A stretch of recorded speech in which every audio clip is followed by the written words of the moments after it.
నమస్కారం అండి.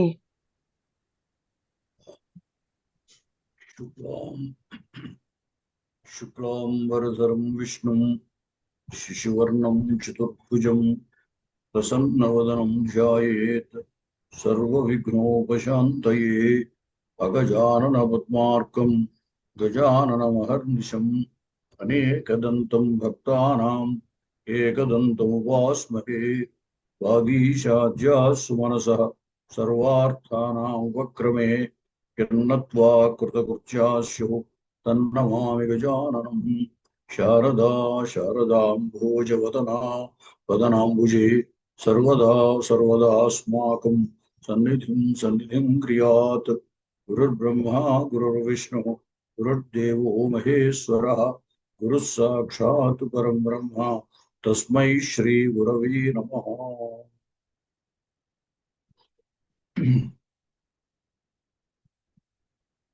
మనం రఘువంశం చెప్పుకుంటున్నాం. రఘువంశము ద్వితీయ సర్గలో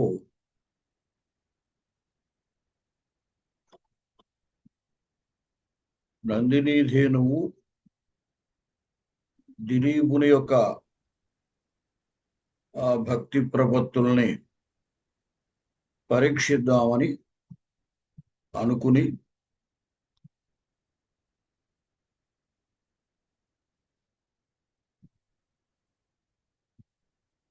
ఏం చేసింది? హిమవత్పర్వత గుహలోకి వెళ్ళింది. ఆ హిమవత్పర్వత గుహలోకి వెళ్ళినప్పుడు దాని మీదకి సింహం దూకింది. దిలీపుడు నందినీధేనువుకి ఏమి ఇబ్బంది లేదులే, ఇక్కడ దాని మీదకి ఎవరు రారు, క్రూర మృగాలేమి దాన్ని హింసించవు అనేటువంటి ఒక విశ్వాసంతో, ఒక నమ్మకంతో అతడు ఆ హిమోత్పర్వతము యొక్క అందాల్ని చూస్తూ ఉండిపోయాడు. ఉండిపోయేసరికి ఇంతట్లో ఒక సింహం ఒకటి వచ్చి ఆ నందినీధేనువు మీద పడింది. అది దాన్ని పట్టుకుని వెళ్ళి లాగింది గట్టిగా. చకర్ష అన్నాడు కదా. అప్పుడు ఆ నందినీధేనువు పెద్దగా కేక పెడుతుంది అన్నమాట. అలా కేక పెట్టడం చేత ఆ ధ్వని ఆ గుహలో ప్రతిధ్వనిస్తుంది. ఆ ప్రతిధ్వనించినటువంటి ధ్వని అప్పుడు అతడికి వినపడి వెంటనే ఈ ఆవుకేసి చూస్తాడనమాట. ఇప్పుడు ఈరోజు ఆ విషయాన్ని చెబుతున్నాడు. తదీయమాక్రందితమార్త సాధో గుహానిబద్ధ ప్రతిబద్ధ దీర్ఘం రశ్మిష్వివాదాయ నగేంద్రసక్తాం నివర్తయామాస నృపస్య దృష్టిం. తదీయమాక్రందితమార్త సాధో గుహానిబద్ధ ప్రతిశబ్దదీర్ఘం రశ్మిష్వివాదాయ నగేంద్రసక్తాం నివర్తయామాస నృపస్య దృష్టిం.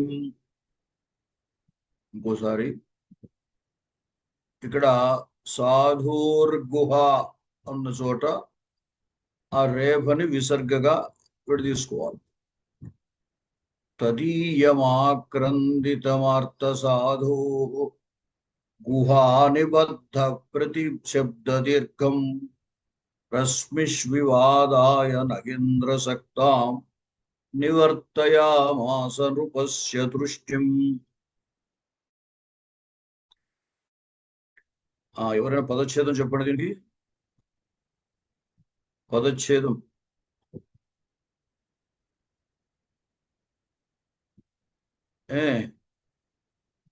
సార్ శేషాద్రి నాయుడు. పదచ్ఛేదం చెప్పండి. తదీయ ఆక్రందితం ఆర్తనాదో గృహ నిబద్ధ ప్రతిబద్ధ దీర్ఘం రశ్మీషు ఆదాయ నాగేంద్ర సక్త నివర్తయామాస నృపస్య దృష్టిం. ఉమాసుందర్ గారు చెప్పండి. తదీయం ఆక్రందితం ఆర్తసాధోః గుహా నిబద్ధ ప్రతిశబ్ద దీర్ఘం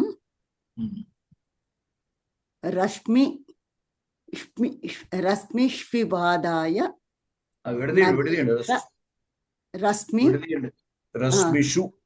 రశ్మిషు వివాదాయ రశ్మిషు ఇవ ఆదాయ నగేంద్ర సక్తాం నివర్తయామాస నృపస్య దృష్ట్యం.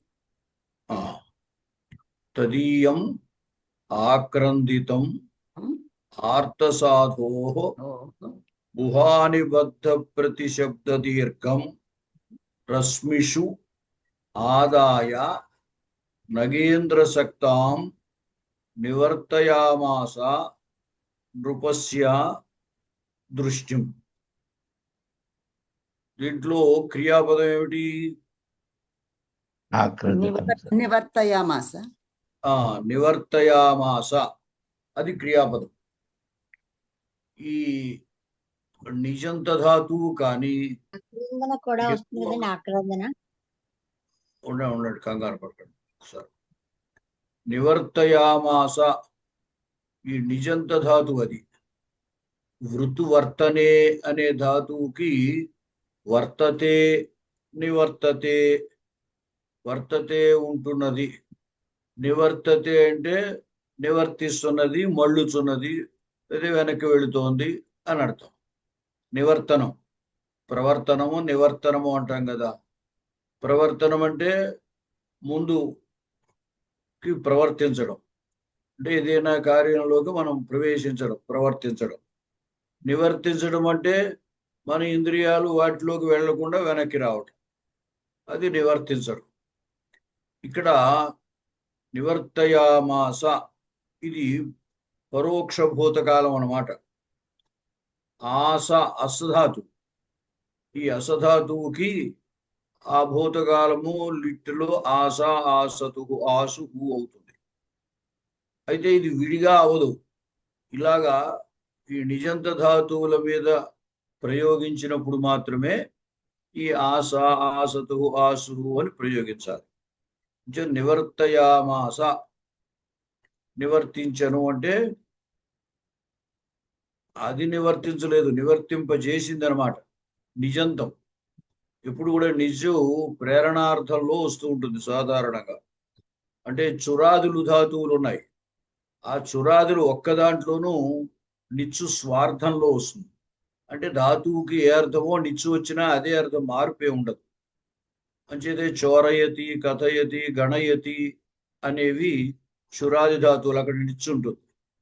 కానీ అక్కడ గణయతి అంటే లెక్కిస్తున్నాడు అనే అర్థం, కథయతి అంటే చెప్పుచున్నాడు, చోరయతి అంటే దొంగిలిస్తున్నాడు అని అర్థం. అదే మిగతా చోట్ల నిచ్చు ప్రేరణార్థంలో వస్తుంది. గచ్చతి వెళ్ళుచున్నాడు, గమయతి అంటే పంపుచున్నాడు లేదా వెళ్ళించుచున్నాడు. వెళ్ళించుచున్నాడు అనం తెలుగులో, పంపుచున్నాడు అంటాం. పఠతి చదువుచున్నాడు, పాఠయతి చదివించుచున్నాడు. అలాగే పశ్యతి చూచుచున్నాడు, దర్శయతి చూపించుచున్నాడు. ఇటువంటి చోట పరోక్ష భూతకాలం లిట్టు వాడాలంటే వీటికి ఈ ఆశ 3 రకాలు. ఆశాని కానీ, చక్రే అని కానీ, బభూవాని కానీ వాడతారు. నివర్తయామాస, అలాగే చోరయామాస. నిచ్చున్నట్టయితే ఆ లిట్టి చెప్పినప్పుడు ఈ ఆశ అంటూ ఉండాలన్నమాట. కథయామాస, గణయామాస.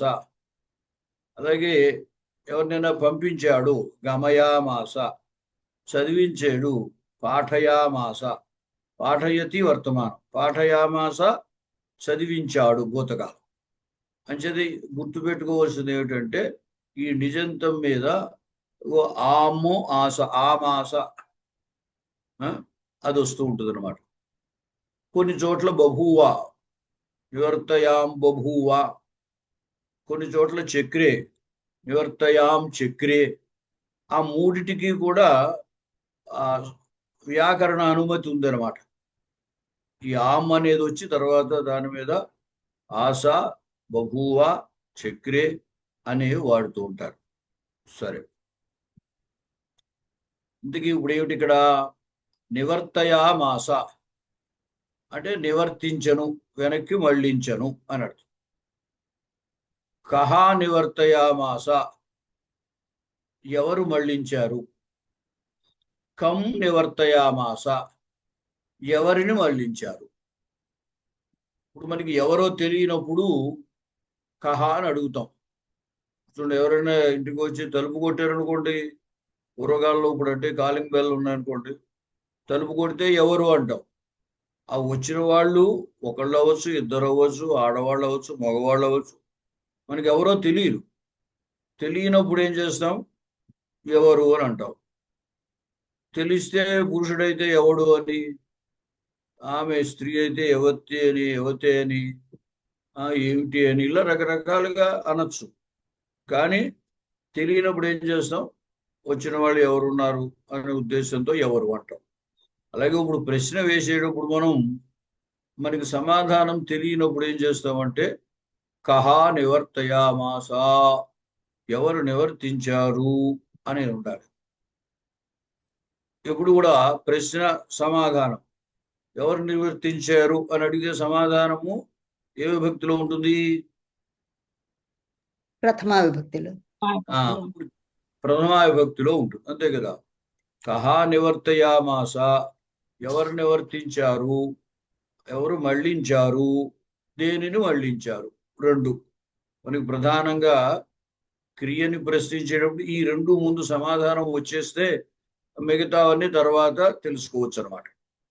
కాబట్టి కహా నివర్తయామాస అనేది తెలుసుకోవాలి. అప్పుడు దానికి సమాధానం కహా అన్నాం కాబట్టి ప్రథమలో ఉంటుంది. అదే కం నివర్తయామాస అంటే ఎవరిని లేదా దేనిని నివర్తించారు అని ప్రశ్నిస్తే కమ్ అని ప్రశ్నించినప్పుడు సమాధానము ఏ విభక్తిలో ఉంటుంది? ద్వితీయ విభక్తి. ద్వితీయ విభక్తిలో ఉంటుంది. అంతే దీంట్లో మనం ఇప్పుడు ప్రథమా విభక్తి ద్వితీయ విభక్తి వాటిని పట్టుకోవాలి. ఒక చిన్న క్లూ ఏమిటంటే నపుంసకలింగంలో ఉన్నట్టయితే ప్రథమ ద్వితీయ ఒకలాగే ఉంటాయి. నపుంసకలింగ శబ్దానికి ప్రథమ ద్వితీయ ఒకలాగే ఉంటాయి. ఇప్పుడు ఫలం ఫలే ఫలాని, ఫలం ఫలే ఫలాని, పుస్తకం పుస్తకే పుస్తకాని, మళ్ళీ పుస్తకం పుస్తకే పుస్తకాన్ని. అందువల్ల ఒకవేళ ఆ ప్రథమా విభక్తి శబ్దం నపుంసకలింగం అనుకోండి, ద్వితీయలాగా మనకి ఒకలాగే ప్రథమా ద్వితీయ ఒకలాగే ఉంటుంది కాబట్టి. సరే, ఇప్పుడు దీంట్లో ప్రథమా విభక్తి శబ్దాలే ఉన్నాయి, ద్వితీయ విభక్తి శబ్దాలే ఉన్నాయి అనేది పరిశీలించండి. ప్రథమా విభక్తి మీకు తోచింది చెప్పండి, తర్వాత కావస్తే సరిదిద్దుకోవచ్చు. దృష్టిం ప్రతిశబ్ద దీర్ఘం. అది అమ్మా దృష్టిం ప్రథమా విభక్తి అవుతుంది. నృపస్య దృష్టి ఉందనుకోండి, అదే మనం దాని గురించి చర్చ పరిశీలించాలి. ఇప్పుడు దృష్టిం అనేది అది ప్రథమ అవుతుందా ద్వితీయ అవుతుందా? ద్వితీయ అవుతుంది. ద్వితీయ విభక్తి నృపస్య దృష్టిం. దృష్టి శబ్దం కదా, ప్రథమలో దృష్టి అని ఉంటుంది, ద్వితీయ దృష్టి. అది ఏ లింగమో చెప్పగలరా? దృష్టి స్త్రీలింగ శబ్దం. దృష్టి అనేది స్త్రీలింగ శబ్దం కాబట్టి స్త్రీలింగ శబ్దము ద్వితీయ విభక్తి ఇంకా ఏమైనా ఉన్నాయా చూడండి. రశ్మి ఇవ ఆదాయ. నగేంద్ర సక్తాం తదీయం ఆక్రంద దీర్ఘం మహోదయ. ఆర్త ఆర్త అక్కడ అర్థం. నగేంద్ర సక్తాం కనపడింది కదా. నగేంద్ర సక్తాం ఆ, నగేంద్ర సక్తాం సక్తాం. రమా శబ్దానికి రమాం, సీతాం, లతాం. అలాగా నగేంద్ర సక్తాము దృష్టి. ఇంతకు ముందు పాఠంలో మనకి ఏం చెప్పారు? ఆయన యొక్క దృష్టి ఆ పర్వతం యొక్క సౌందర్యం చూడడంలో చిక్కుకుంది. అతను చూడకుండా, అతడు గుర్తింపకుండగా ఆ సింహం ఒకటి ఆ గోవును లాక్కు వెళ్ళింది అని చెప్పాడు కదా. అంచేది ఇప్పుడు ఆ దృష్టి చెబుతున్నాడు. అంచేత ఆ దృష్టికి విశేషణం ఏమిటి? నగేంద్ర సక్తాం దృష్టిం అని. అంటే ద్వితీయ వచ్చింది మనకి. ఇప్పుడు ప్రథమని వెతకండి. మహోదయ, ఇది ప్రథమలో మొదటి వాక్యంలో దీర్ఘం వస్తుందా మహోదయ? ప్రతిశబ్ద దీర్ఘం. అది అందుకే ముందు క్లూ ఇచ్చా మీకు. నపుంసకలింగము ప్రథమ ద్వితీయ ఒకలాగే ఉంటుందని. అందుచేత పై వాక్యంలో ప్రథమా విభక్తులు అనమాట అవి. తదీయం ఆక్రందితం గుహానిబద్ధ ప్రతిశబ్ద దీర్ఘం, అవన్నీ కూడా అమ్ అని కనబడ్డాయి. అమ్మ అంటే అది ద్వితీయ అనుకోకూడదు. ఎందుకంటే ప్రథమలోను నపుంసకలింగ శబ్దం ప్రథమలోను ద్వితీయలోను ఒకలాగే ఉంటుంది. ఇప్పుడు మీరు రెండవ లైన్లో ద్వితీయ చూశారు కాబట్టి ద్వితీయ ఇక్కడ ఎక్కడో ఏ లింగంలో ఉంది? స్త్రీలింగంలో ఉంది. స్త్రీలింగంలో. ఆ పైన చెప్పిన శబ్దాలు ఏమి స్త్రీలింగంలో లేవు కదా. స్త్రీలింగంలో ఉండాలంటే తదీయాం అనాలి. అలాగే దీర్ఘం స్త్రీలింగంలో ఉండాలంటే దీర్ఘాం అనాలి. అలాగే ఆక్రందితం స్త్రీలింగం చెప్పాలంటే ఆక్రందితాం అని ఉండాలి. కాబట్టి అక్కడేమీ స్త్రీలింగం లేదు కాబట్టి అవన్నీ నపుంసలింగము ప్రథమా విభక్తి అనుకోవాలన్నమాట. అది అంటే దేనికి సరిపోతుందనేది కూడా ఆలోచించాలన్నమాట ఒకసారి. ఎందువల్ల ఈ నపుంసలింగ శబ్దంలో ప్రథమా ద్వితీయ ఒక్కలాగే ఉంటుంది కాబట్టి ఇట్లా ఆలోచించవలసిన అవసరం ఉంది. కాబట్టి ఇప్పుడు ఈ అమ్ అనేది మనకు నపుంసలింగంలో అకారాంత శబ్దాలన్నిటికీ అమ్ అనేది ప్రథమలోను ద్వితీయలోను కూడా ఒకలాగే కనపడుతూ ఉంటుంది. ఫలం, జ్ఞానం, పుస్తకం, తోయం ఇవన్నీ ప్రథమా విభక్తి ఏకవచనాలు అవుతాయి, ద్వితీయ ఏకవచనాలు అవుతాయి. కాబట్టి వీటిని ప్రథమా విభక్తి ఏకవచనాలు అని తీసుకుంటే దాని అర్థం ఏమిటి? తదీయం ఆక్రందితం. ఇప్పుడు సింహము ఆ గోవు మీద పడింది కదా, పడేసరికి అది గట్టిగా అరిచింది, ఆక్రందన చేసింది. అంచేత ఆక్రందితం అంటే ఆక్రందన అరుపు. ఎవరి యొక్క అరుపు? ఆ ఆక్రందితం కీదృశం ఆక్రందితం లేదా కస్య ఆక్రందితం అనుకుంటే ఈ ఆక్రందితం ఎటువంటిది, ఎవరిది అంటే తదీయం. తదీయం అంటే దానికి సంబంధించినది. ఎప్పుడైనా ఈ శబ్దాలు మీరు మదీయము, మదీయం అంటే నాకు సంబంధించినది, తదీయం అతనికి సంబంధించింది లేదా దానికి సంబంధించింది. త్వదీయం అంటే నీకు సంబంధించినది. భవదీయం అంటుంటాడు. ఇప్పుడు చూడండి ఉత్తరాల్లో భవదీయులు అని రాస్తుంటారు కదా. ఆ భవదీయులు అంటే మీకు సంబంధించిన వాళ్ళము అని అర్థం. భవత్తన్న యుష్మత్తన్న ఒకటే అర్థం, నీవు అనే. బహువచనం అయితే మీరు అని. అంచేత భవదీయులు అంటే మీకు సంబంధించిన వాళ్ళు అన్నట్టు. త్వదీయులు అన్న మీకు సంబంధించిన, మదీయులు అంటే నాకు సంబంధించిన వాళ్ళు. బహువచనంలో అస్మదీయులు అంటాడు. అస్మదీయులు అంటే మాకు సంబంధించిన వాళ్ళు. మాకు నాకు సంబంధించిన వాళ్ళు అని చెప్పాలంటే మదీయం అంటాం. మాకు సంబంధించిన వాళ్ళు అంటే అస్మదీయులు అంటారు. అంటే ఇక్కడ తదీయం అంటే దానికి సంబంధించింది. దేనికి ఈ ఆక్రందన దేంది? నందిని ధేనువు యొక్క ఆక్రందనం. తదీయం ఆక్రందితం. ఆ నందిని ధేనువు యొక్క ఆక్రందన అరుపు. ఇంకా ఇటువంటిది అంటే ఈ ఆక్రందన గుహా నిబద్ధ ప్రతి శబ్ద దీర్ఘం. దీర్ఘం బాగా దీర్ఘమైనది, బాగా పొడవైంది. ఏమిటి పొడవైంది అంటే వెనకాల ప్రతి శబ్దం, ప్రతిధ్వని అంటాం కదా, అదే ప్రతిశబ్దము అన్నారు. ప్రతిశబ్ద దీర్ఘం, ఆ ప్రతిధ్వనించడంతో బాగా పొడవైంది అనమాట. ఎక్కడ గుహా నిబద్ధ, అరవడము, ఆ గుహలో అరవడం చేత రీసౌండ్ అంటాం కదా, అలాగే ప్రతిధ్వని వచ్చింది అనమాట.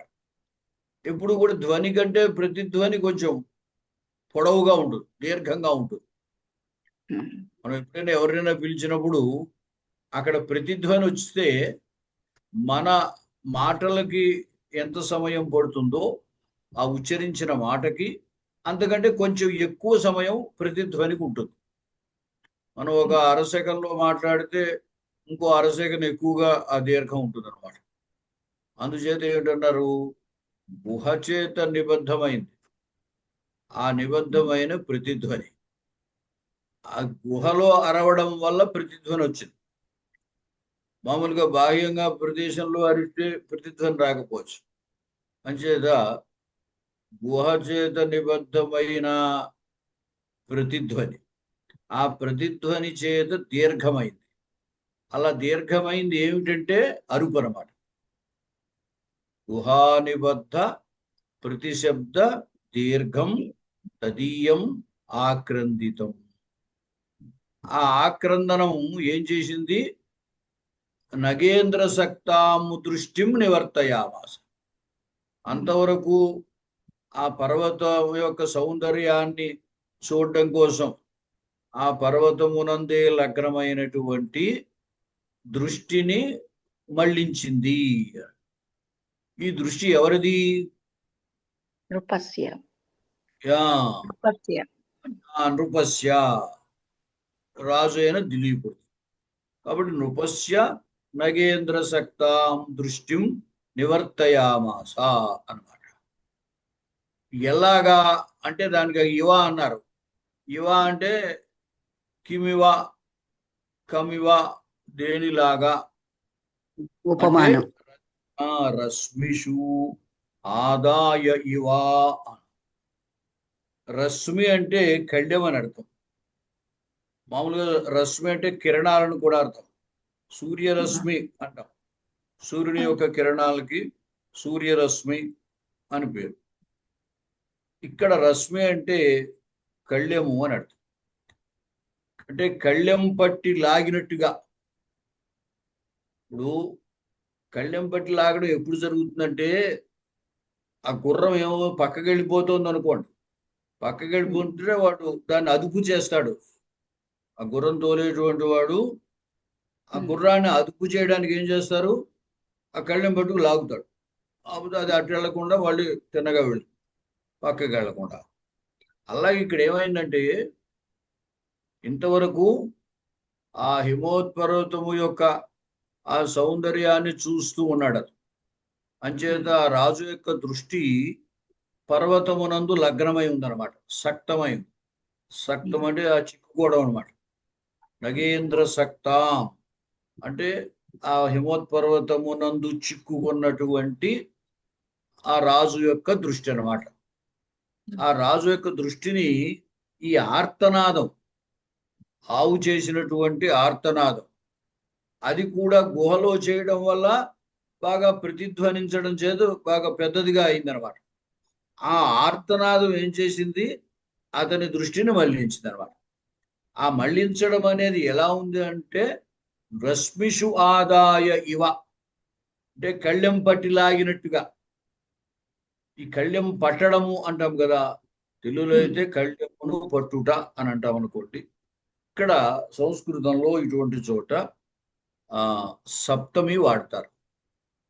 రశ్మిషు ఆదాయ. ఇప్పుడు జుట్టు పట్టుకునే అంటారు అనుకోండి, సంస్కృతంలో కేశేషు గృహీత్వ అంటారు. కేశాను గృహీత్వ కూడా అనొచ్చు, తప్పు లేదు. కానీ ఇది కూడా వాడుతూ ఉంటారు, సప్తమి వాడుతూ ఉంటారు. అంచేత రశ్మిషు ఆదాయ ఇవ అంటే కళ్ళెం పట్టుకున్నట్లుగా, అంటే కళ్ళెం పట్టుకు లాగితే బలవంతంగా ఎలా అయితే వస్తుందో మళ్లించడం అవుతుందో అలాగా బలవంతంగా ఆ రాజు యొక్క దృష్టిని పట్టి లాగిందనమాట ఈ ఆక్రందన. గోవు చేసినటువంటి ఆక్రందన బలవంతంగా అతని యొక్క దృష్టిని పట్టి లాగిందనమాట. అలా ఉన్నది.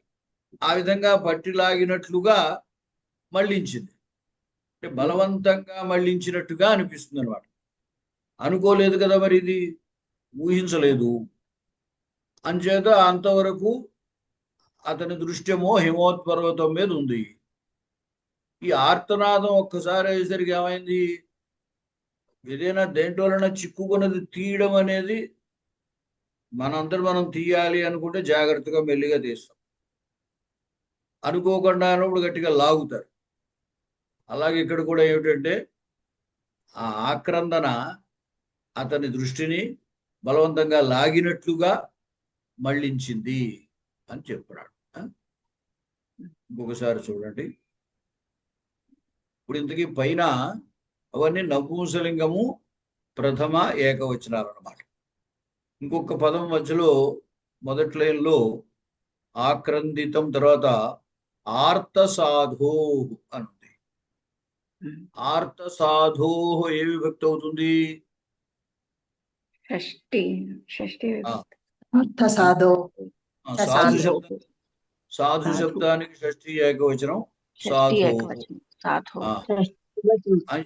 మనకి ఈ రెండవ లైన్లో షష్ఠీ ఏకవచనం నృపస్య అని ఉంది కదా.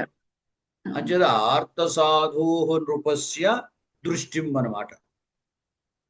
ఆర్త సాధువు, ఆర్తుల యందు సాధువు అంటే బాధలో ఉన్న వాళ్ళ పట్ల మంచిగా ప్రవర్తించేవాడు, అంటే వాళ్ళకు ఉపకారం చేసేవాడు.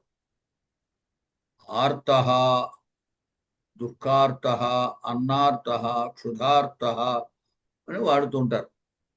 ఆ దుఃఖాన్ని పొంది, కష్టాన్ని పొంది, లేదా ఆకలిని పొంది దాని చేత బాధపడేవాడు.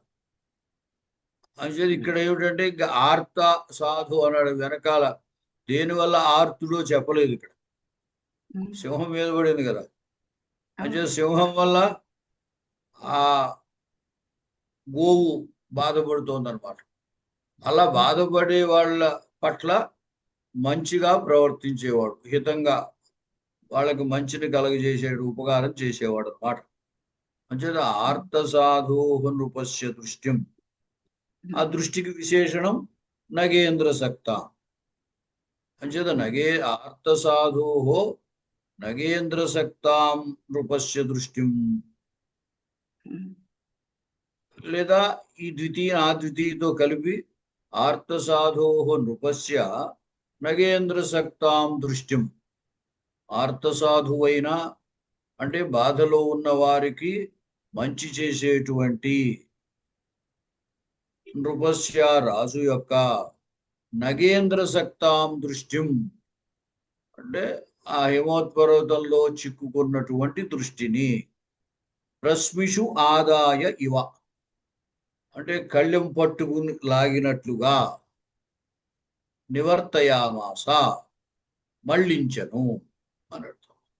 ఏది మళ్లించిందంటే ఈ ఆర్తనాదం మళ్లించింది అనమాట. దీంట్లో కర్త ఆర్తనాదం, కర్మ దృష్టి. ఈ ఆర్తనాదము దృష్టిని మళ్లించను, అది కదా ప్రధానమైన వాక్యం. అది కర్త కర్మ క్రియ.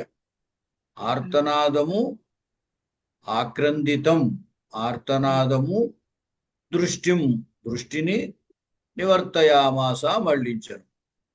మిగతావి వాటికి విశేషణాలు. ఆర్తనాదమునకు విశేషణం తదీయం గుహానిబద్ధ ప్రతిశబ్ద దీర్ఘం. ఆ ఆర్తనాదం ఎవరిది అంటే తదీయం, ఆ నందిని ధేనువుకు సంబంధించినది. తర్వాత ఇంకా ఎటువంటి ఆర్తనాదం అదంటే గుహానిబద్ధ ప్రతిశబ్ద దీర్ఘం. ఆ గుహ చేత చేయబడినటువంటి ప్రతిధ్వని, ఆ ప్రతిధ్వని చేత పొడవైనటువంటి ఈ ఆర్తనాదం. గుహచే చేయబడిన ప్రతిధ్వనిచే దీర్ఘమైనటువంటి ఆర్తనాదం. ఆర్తనాదం దీర్ఘమైంది, పొడవైంది. ఈ పొడవైనటువంటిది దేనివల్ల పొడవైంది? ప్రతిధ్వని చేత పొడవైంది. ఈ ప్రతిధ్వని ఎందుకు వచ్చింది? ఆ గుహలో చేయడం వల్ల వచ్చింది. అంచేత గుహ చేత చేయబడిన ప్రతిధ్వనిచే దీర్ఘమైనటువంటి ఆర్తనాదం అన్నమాట. దానికి అది విశేషం. ఆ ఆర్తనాదం ఏం చేసిందంటే ఆర్తసాధోహ నృపస్య, బాధపడే వారి పట్ల హితుడైనటువంటి వాడు, సాధు అయిన మంచివాడు, ఉపకారం చేసేవాడు, అటువంటి నృపస్య రాజు యొక్క నగేంద్ర సక్తాం దృష్టిం, ఆ పర్వతమునందు చిక్కుకున్నటువంటి దృష్టిని రశ్మిషు ఆదాయ ఇవ, కళ్ళెములందు పట్టుకొని లాగినట్టుగా, అయితే కళ్ళెము వేసి పట్టుకున్నట్టుగా అన్నమాట. ఆదాయ అంటే పట్టుకోవడం. అలాగా నివర్తయామాస, మళ్ళించను. మరొకసారి చెప్తాను చూడండి. గుహా నిబద్ధ ప్రతిశబ్ద దీర్ఘం అంటే గుహచే చేయబడిన ప్రతిధ్వనిచే పొడవైనటువంటి తదీయం, ఆ నందినీ ధేనువు యొక్క ఆక్రందితం అంటే ఆక్రందన లేదా అరుపు, అరుపు ఆర్తసాధోహో అంటే దుఃఖములో ఉన్న వారి పట్ల మంచివాడు, హితము చేసేవాడు. ఆర్తుల పట్ల సాధు, అంచేత దుఃఖంలో ఉన్న వారి పట్ల సాధు అయిన మంచివాడైన నృపస్య, ఆ దిలీపుని యొక్క నగేంద్ర సక్తాం, నగేంద్రుడు ఇక్కడ పర్వతముల రాజు హిమవత్పర్వతం, అందువల్ల నగేంద్ర అన్నాడు.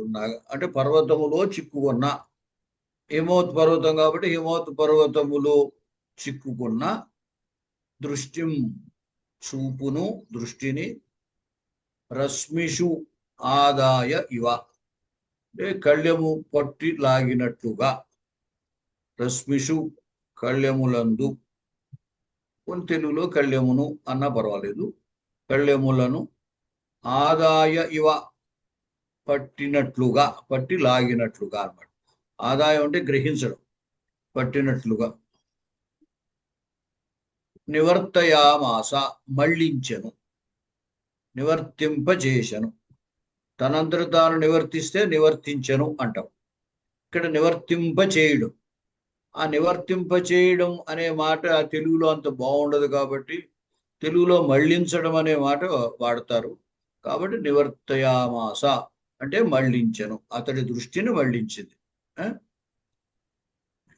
ఉమాసుందర్ గారు అర్థం చెప్పండి. చెప్తాం.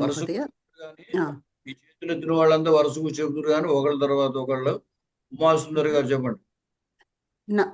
చెప్తాను మహోదయ. గుహా నిబద్ధ ప్రతిశబ్ద దీర్ఘం, గుహయందు చేసిన పొడవైన శబ్దము చేత, ప్రతిధ్వనిచే పొడవైన, ఆ గుహయందు చేయబడిన ప్రతిధ్వనిచే పొడవైన తదీయం దాని యొక్క ఆక్రందనం, ఆక్రందితం అక్కడ ఉన్నది. అవును, ఆక్రందితం, ఆ అరుపుని, ఆక్రందితం అరుపుని, అరుపు కర్త, ఆక్రందితం. మహోదయ, ఆక్రందితం అరుపు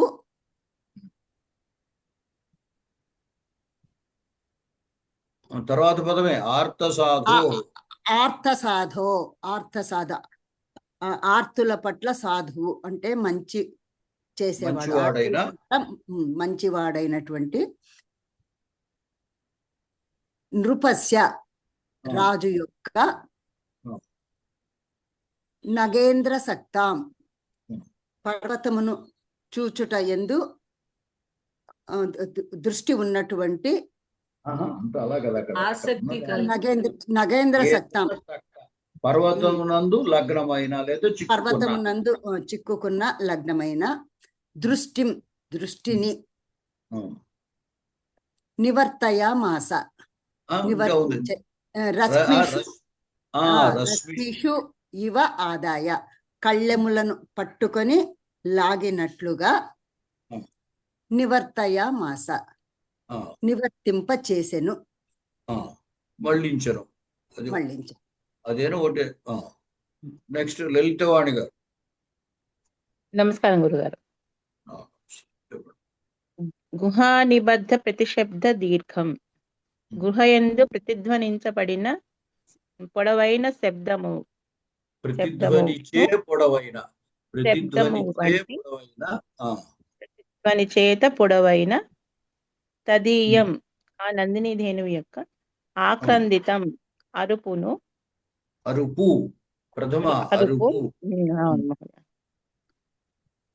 నందిని ధేనువు యొక్క అరుపు ఆర్త సాధోహో ఆర్తులయందు సాధువైనటువంటి వాడు లేదా మంచివాడైనటువంటి వాడు నృపస్య ఆ దిలీప్ మహారాజు యొక్క నగేంద్ర సక్తాం అంటే హిమత్ పర్వతం నందు చిక్కుకున్నటువంటి దృష్టి చూపును రశ్మిషు ఆదాయ ఇవ అంటే కళ్ళెములతో లాగినట్లుగా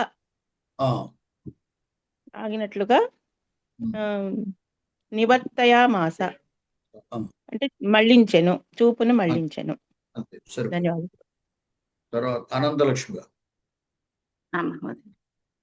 గుహా నిబద్ధ ప్రతిశబ్ద దీర్ఘం. గుహ యందు చేయబడిన దీర్ఘమైన ప్రతిధ్వని ప్రతిధ్వనిచే దీర్ఘమైన తదీయం ఆ నందిని ధేనువు యొక్క ఆక్రందన ఆర్త సాధోహో ఆర్తులయందు సాధు అయిన మంచివాడైన నృపస్య రాజైన దిలీపుని యొక్క నగేంద్ర సత్తాం హిమవత్పర్వతంను చూచుటయందు చిక్కుకున్న దృష్టిని రశ్మిషు ఆదాయ ఇవ కళ్ళెమును పట్టి లాగినట్లు నివర్తయామాస వెనుకకు మళ్ళించను, దృష్టిని మళ్ళించను. సుధర్మ గారు. నమస్తే అండి. గుహా నిబద్ధ ప్రతిశబ్ద దీర్ఘం. గుహ చేత నిబద్ధమైన ప్రతిధ్వనిచే దీర్ఘమైన తదీయం నందిని ధేనువు యొక్క ఆక్రందితం అరుపు ఆర్త సాధోహో ఆర్తుల పట్ల మంచివాడైన నృపస్య రాజు అయిన దిలీపుని యొక్క నగేంద్ర సక్తాం హిమవత్ పర్వతములో చిక్కుకున్న హిమవత్ పర్వతము యందు చిక్కుకున్న దృష్టిని రశ్మిషు ఆదాయ ఇవ కళ్ళెమును పట్టి లాగినట్లుగా నివర్తయామాస మళ్ళించెను నివర్తించెను. సరిపోయింది. ఇంకెవరు చెప్తారా? ఎవరు? నాయుడు గారు, శేషాద్రి నాయుడు గారు చెబుతారా? నేను ప్రయత్నిస్తానండి. సూర్యకుమారి గారు చెబుతారా? చెప్పండి. గృహ నిబద్ధ ప్రతిశబ్ద దీర్ఘం అంటే గృహము యందు చేయబడిన శబ్దం అంటే దీర్ఘ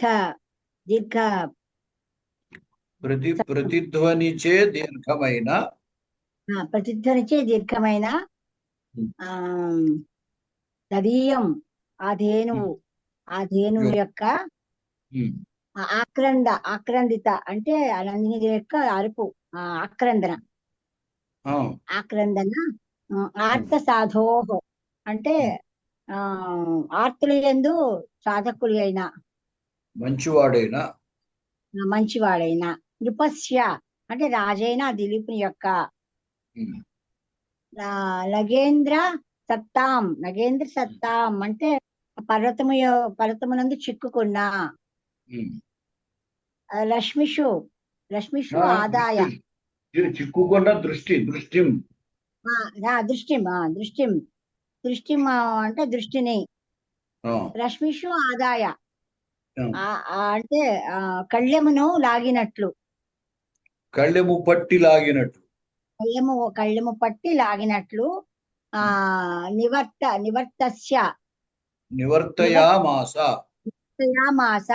అంటే నిర్వర్తించెను, మళ్ళించెను. మీరు ప్రతి మాటకి అంటే అంటే అనక్కర్లేదు. ప్రతి పదానికి తెలుగు చెప్పేటప్పుడు అంటే అంటే అంటున్నారు కదా, అలా అనక్కర్లేదు. సరే, ధన్యవాదాలు. తర్వాత దానికి వెళదాము.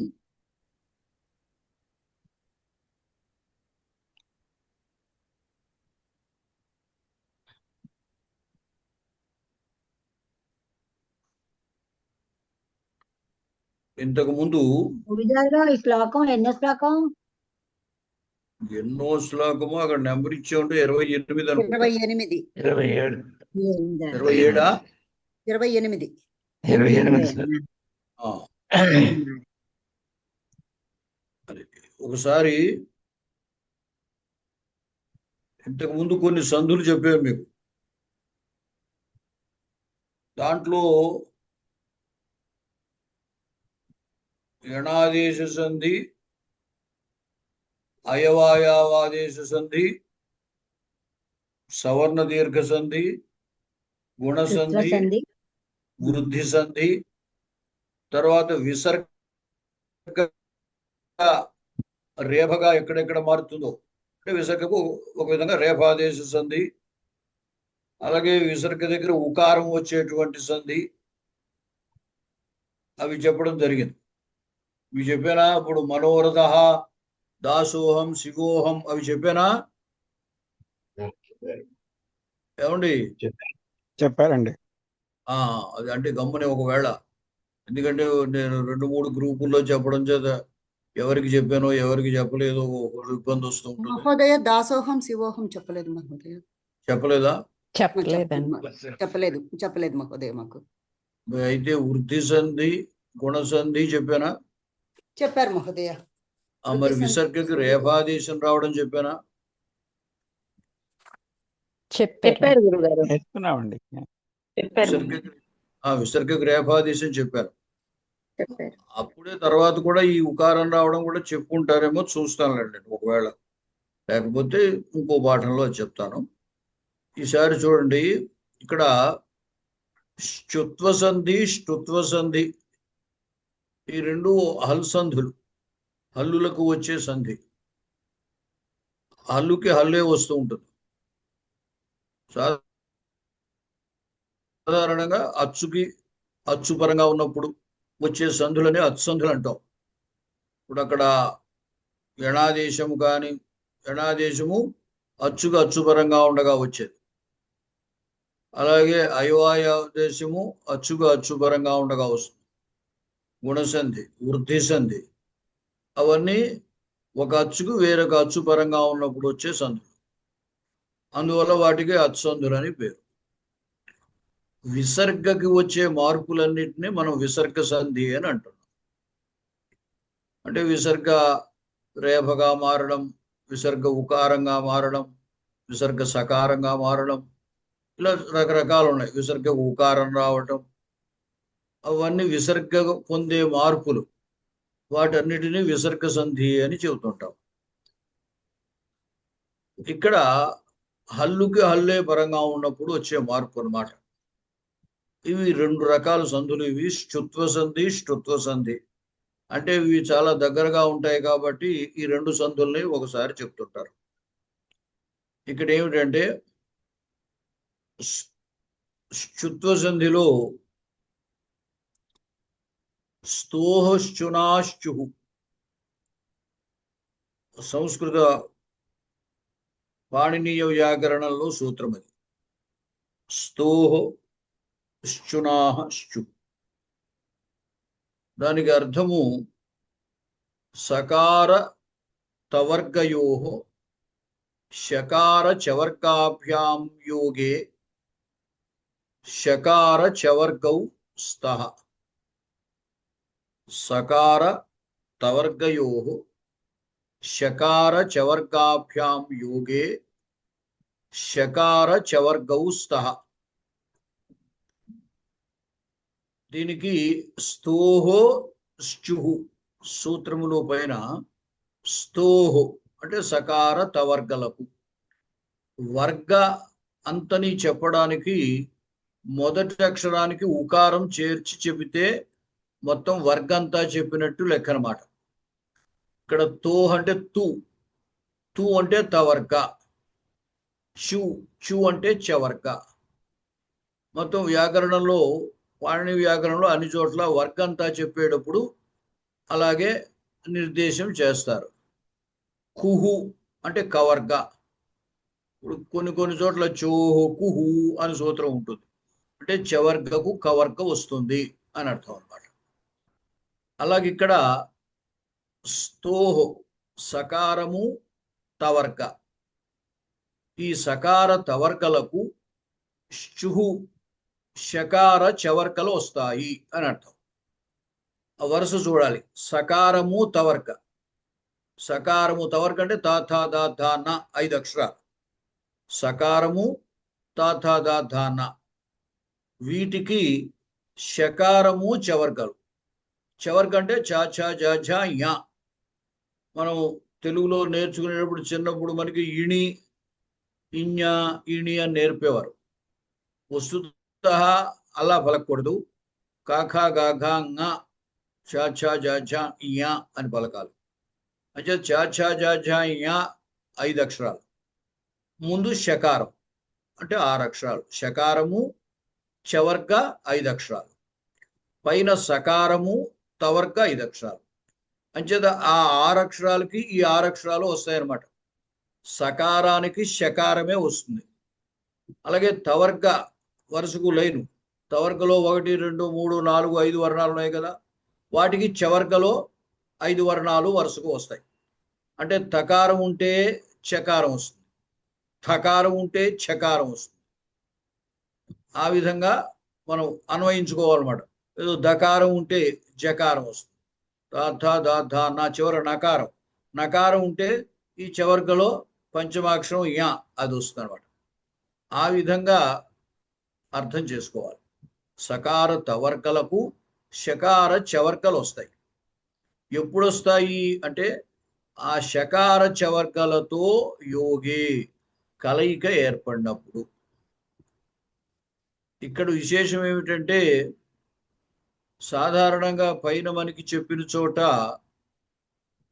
ఇక్కుకి ఇక్కుకి అచ్చు పరంగా ఉంటే అని చెప్తాడు. ఏచు అయవాయవ ఏచులకు అచ్చుపరంగా ఉంటే, గుణం ఆకారానికి అచ్చుపరంగా ఉంటే, వృద్ధి అక్కడ కూడా అంతే. ఏచులకి అకారానికి ఏచులు పరంగా ఉంటే,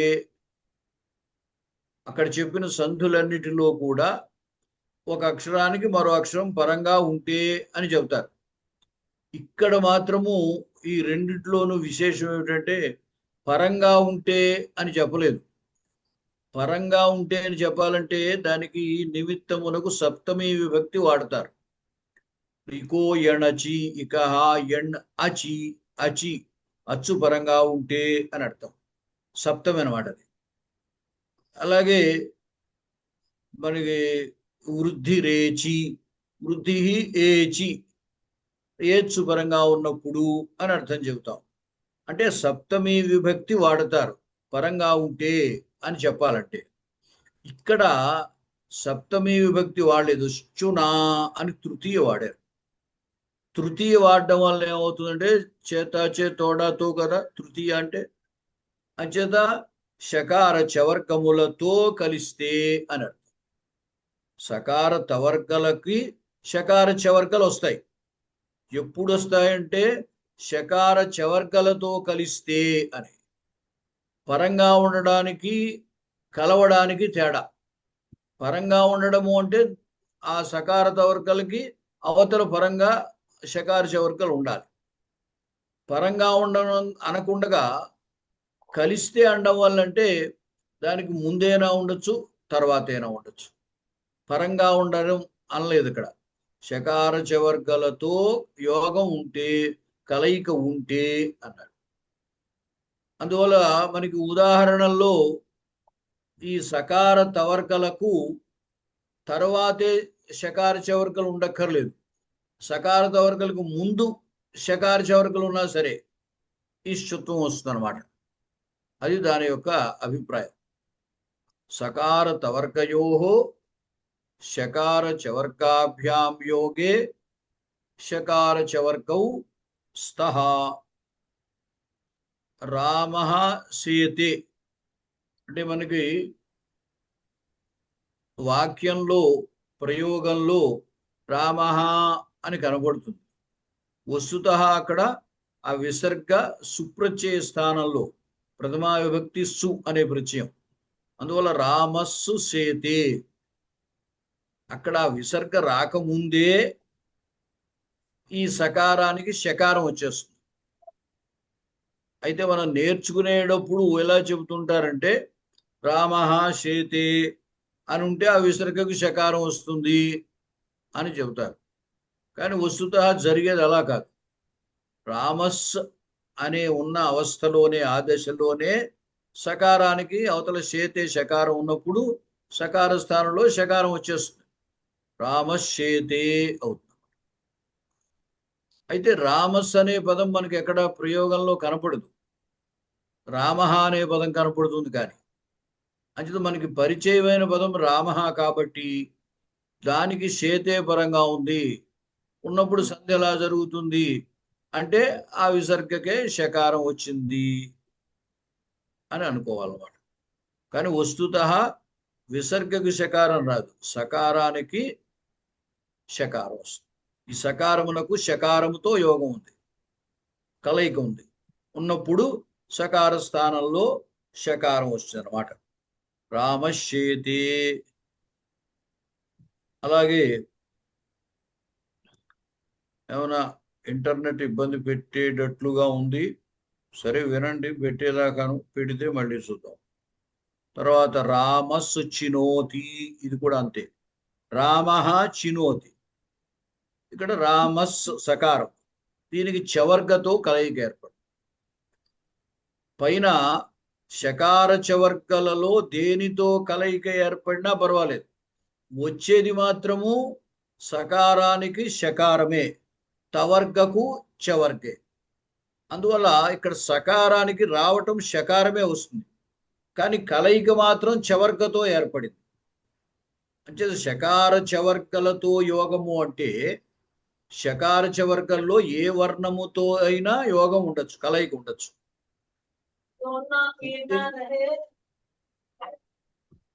మాట్లాడకండి.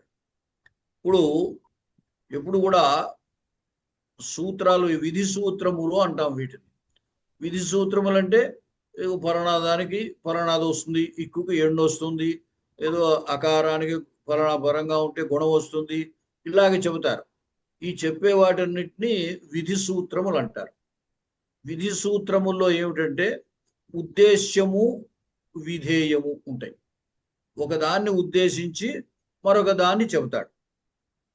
దేన్ని ఉద్దేశించి చెబితే అది ఉద్దేశ్యం, దేన్ని విధిస్తున్నాడో అది విధేయం. అంచేత ఉద్దేశ్యము, విధేయము తీసుకోవాలి. ఇక్కడ ఉద్దేశ్యము సకారత వర్గలు, విధేయము మాట్లాడుతున్నామా? ఎవరు? సీతామహాలక్ష్మి గారు మ్యూట్ లో పెట్టుకోండి. సీతామహాలక్ష్మి గారు మ్యూట్ లో పెట్టుకోవాలి.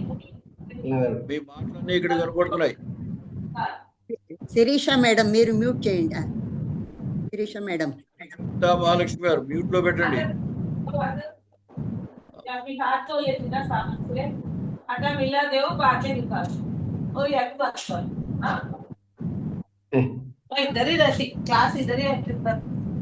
మ్యూట్ లో పెట్టుకోండి. సీతామహాలక్ష్మి గారు మ్యూట్ లో పెట్టండి.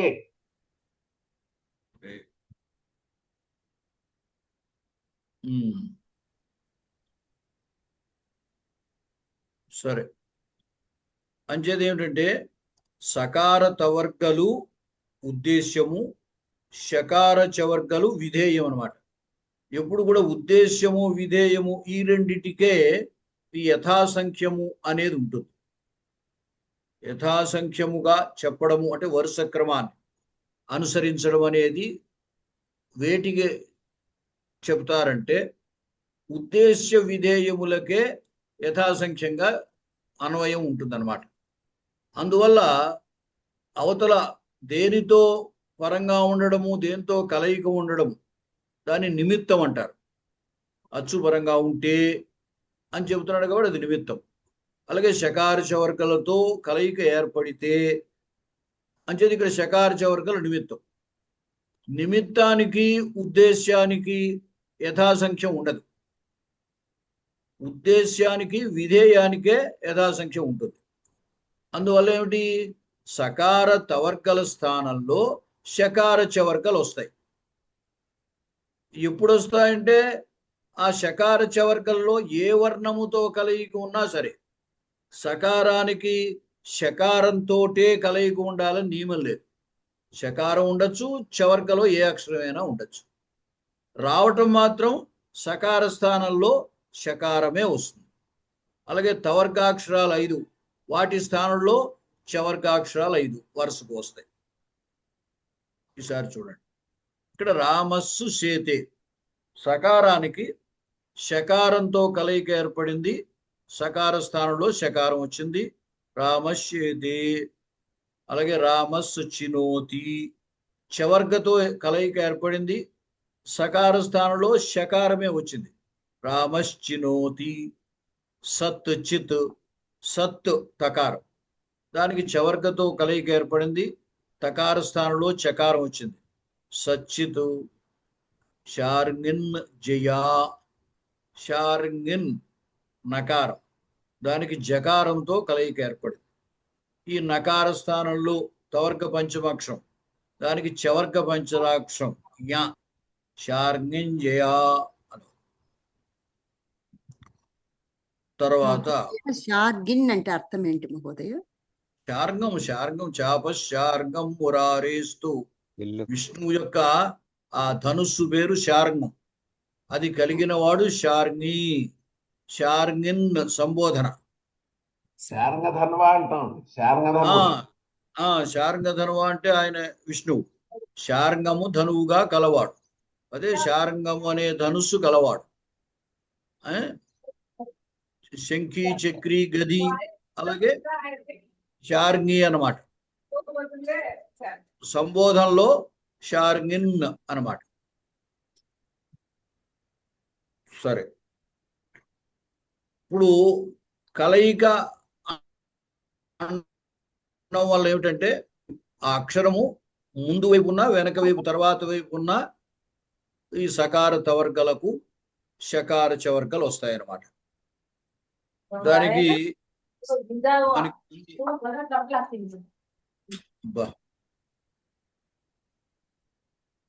ఆ సీతా మహాలక్ష్మి గారు ఎవరు మూవ్ చేసుకోవట్లేదు. కాదు మహోదయ, శిరీష మేడం కు చెప్పండి మ్యూట్ చేయమనేసి. Shirisha madam, Shirisha madam on చేసేసి వారికి వేరే పనులు ఆవిడ వెళ్ళి ఉంటారు. సరే మహోదయ, ఎందుకంటే ఆవిడ హోస్ట్ కాబట్టి ఆమె చెయ్యొచ్చు.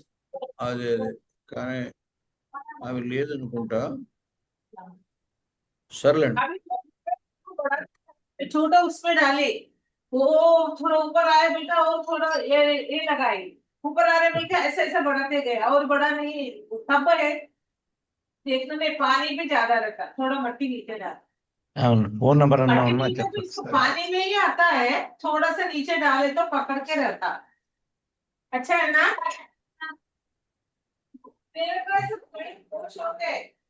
ये अगर लाल से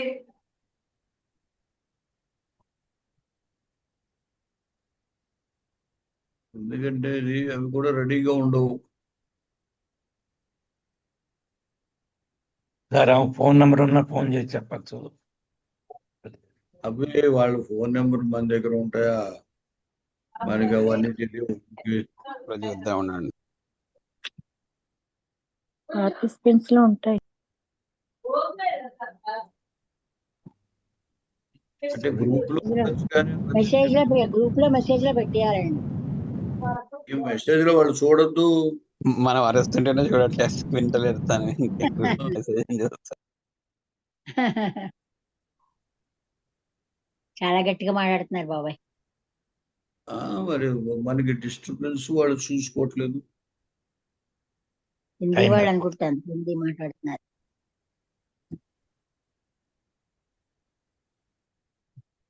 साहब 6:30 बजे गए, 1 घंटा हो गए। सीता महालक्ष्मी जी म्यूट करो आपका फोन। सीता महालक्ष्मी जी म्यूट करो। यहाँ के लिए वही तो क्लास शुरू हो गए तब गए। 6:30 नहीं तो थोड़ा सा लेट होगा। क्लास हुआ। सीता महालक्ष्मी मैडम ఏం లేదు, आपका ఆవిడ फोन म्यूट करो। అయ్యా ఆవిడ వినరు, మనం చెప్పక్కర్లేదు, అయిపోయేది అది. ఇక్కడ సరే. క్లోజ్ చేసేస్తున్నాను నేను. ఓకే. ఇప్పుడు నేను చెప్పేదంతా మళ్ళీ ఆవిడ అంతా రికార్డ్ అవుతున్నాను, అనవసరంగా అది డిలీట్ చేయించాలి.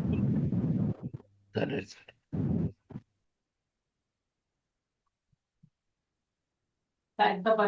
మీరు మీరు మీరు మ్యూట్ చేసేయడానికి అవుదా అండి? ఏం చేయలేం కదా. మనం చేయడానికి అవదా? ఓకే. మహోదయ ఇక్కడ 2 రూపాలు వస్తాయా? ఎక్కడ? రామః సేతే రాశారు, తర్వాత రామశ్చేతే 2 రాశారు కదా. అలా కదమ్మా, మనకి రామః అని కనపడుతుంది కానీ అసలు రూపం రామస్సు సేతే. రామస్సు సేతే అని ఉండగానే సంధి అవుతుంది అని చెప్పారు అంటే ఒకటే రూపం ఉంటుంది రామశ్చేతే కదా. మనకి ప్రయోగంలో ఎక్కడైనా మీకు రామః అని కనపడుతుంది కానీ రామస్సు అని కనపడదు కదా. అవును. అది అంచేతే దాన్ని బ్రాకెట్ లో పెట్టాం రామః సేతే అనేది. పరీక్షల్లో మనకి రామః సేతే అని ఇస్తారు, అంతేగాని రామస్సు సేతే అని ఇవ్వరు. ఎందుకంటే మనకి ఆ ప్రయోగంలో ఏ శబ్దం ఉందో అది తెలియాలి. అంచేత రామః సేతే అని ఉంటుంది. అది ఎలా మారుతుందంటే రామశ్చేతే అని మారుతుంది.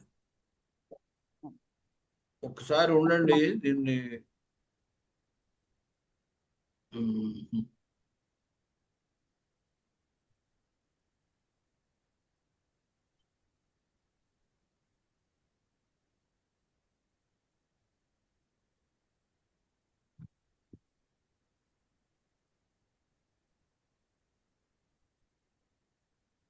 మహోదయ ఆవిడ ఫోన్ కూడా ఎత్తట్లా.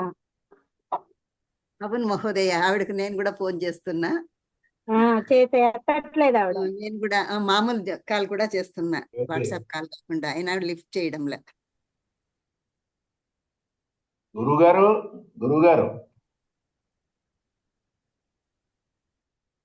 మహోదయ. గురుగారు ఆగమన్నారండి, తను ఏదో ట్రై చేస్తున్నాను, ఆగమన్నారు.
ఆవిడ మ్యూట్ లోకి వెళ్ళారా లేదా?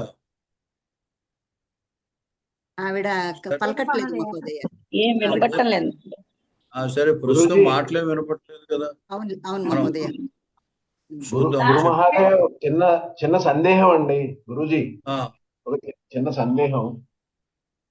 చెప్పండి.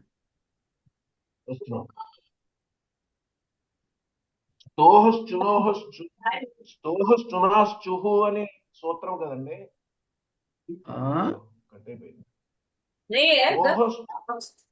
వినపడుతోందండి.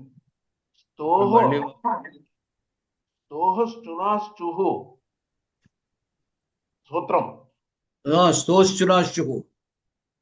అవును. అక్కడండి, అక్కడ వృత్తి సకార తవర్గయో శకార చవర్గాభ్యాం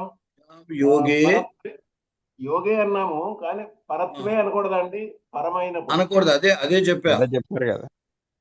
ఇప్పుడు పరంగా అని కాదు, ఇక్కడ శకార చవర్గలు పరంగా ఉన్నప్పుడు అని అర్థం కాదు, శకార చవర్గలతో కలయిక ఏర్పడినప్పుడు అని అర్థం. ఆ కలయిక ఏర్పడినప్పుడు అనడం చేత ఇప్పుడు ఇక్కడ రామస్సు సేతే ఉంది. ఒకవేళ శకారం యువతల సకారం అవతల ఉన్నా సరే సకారంకు శకారం వస్తుంది. దానికి ఉదాహరణ మీకు చెప్తా. యాచన అంటే అభ్యర్థించుట, యాచించుట అని అర్థం.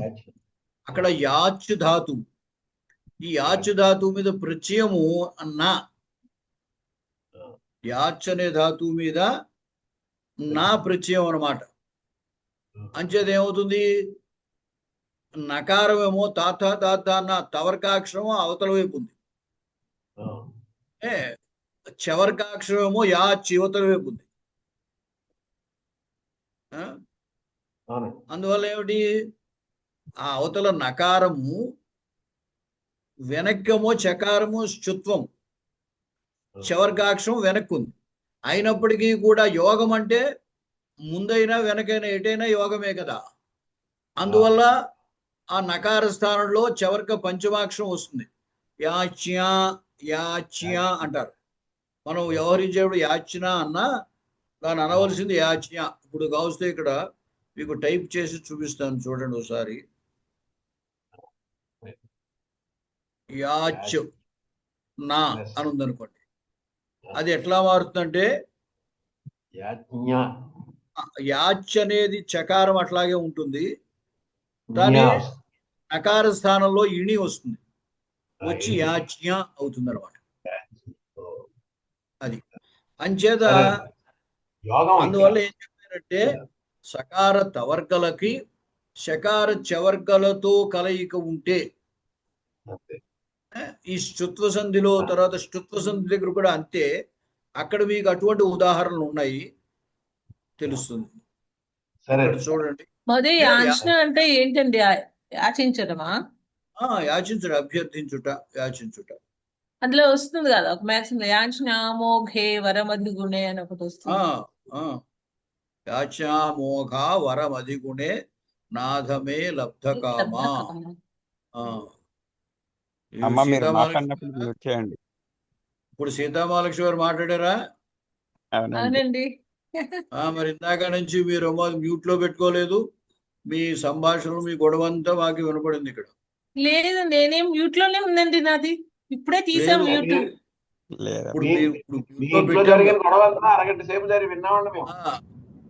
అదంతా మాకు ఉంది సార్. నేను అసలు పార్టిసిపేట్ చేయలేదు. లేదు, ఇప్పుడే మ్యూట్ లో పెట్టారు అది. తీసి మాట్లాడుతున్నానే. అవును, ఇప్పుడు తీసి మాట్లాడారు. అంతకు ముందు మీరు తీయక ముందు మ్యూట్ లో లేదు అది. తర్వాత మ్యూట్ లో మేము శిరీష్ గారికి చెప్పి మొత్తం మీద మ్యూట్ లో పెట్టించాం. అవునా? సారీ.